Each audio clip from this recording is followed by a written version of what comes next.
زمانے میں ایک معروف بزرگ انتقال کر گئے، لیکن انہوں نے ایک وصیت کی مرتے ہوئے کہ میرا جنازہ وہ پڑھائے جس کی عصر کی سنتیں بھی قضا نہ ہوئی ہوں، جو کہ شرعی تاکید نہیں رکھتی لیکن اس کی وہ سنتیں بھی قضا نہ ہوئی ہوں۔ بڑے بڑے زاہد اور تہجد گزار اور شب زندہ دار دم بخود ہے کہ زندگی میں ایسی کوتاہیاں تو کبھی سرزد ہو جاتی ہیں، نہیں تو جوانی کے اندر تو بڑی سستیاں ہو جاتی ہیں۔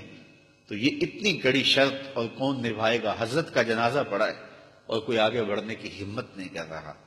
جب جنازے کو دیر ہونے لگی اور لوگوں میں چیخ گوئیاں زیادہ شروع ہوئی تو سلطان شمس الدین التمش جو وقت کا حکمران ہے، آنکھوں میں آنسو ہے تو آگے بڑھا اور مصلی پہ کھڑا ہو کے کہنے لگا مرنے والا مر گیا، ہمیں بے نقاب کر کے۔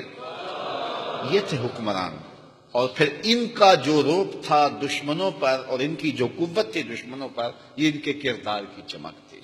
تو امامت صغرا ہو یا امامت کبریٰ ہو، مصلی کی امامت ہو یا تخت و تاج کی امامت ہو، ہمیں سب سے زیادہ توجہ اپنے کردار کی طرف دینا ہوتی ہے، اور جب ہمارا کردار خلوت میں خوبصورت ہو تو پھر ہماری جلوتوں کے اندر روب پیدا ہو جاتا ہے، ہمارے لہجوں کے اندر رس بڑھ جاتا ہے، ہماری آواز میں تاثیر پیدا ہو جاتی ہے، پھر ہمارا حکم ٹالا نہیں جاتا۔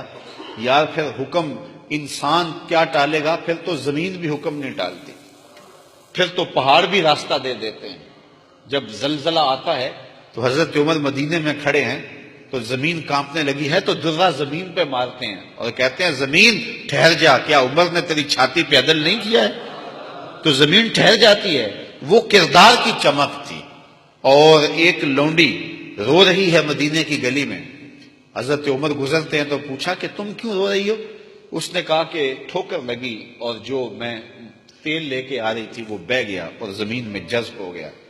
اب میری مالکہ بڑی سخت گیر ہے، تو جب اسے یہ پتا چلے گا تو وہ میرے پر بہت زجر و توبیخ کرے گی، میں ڈرتی ہوئی گھر جانے سے گھبرا رہی ہوں۔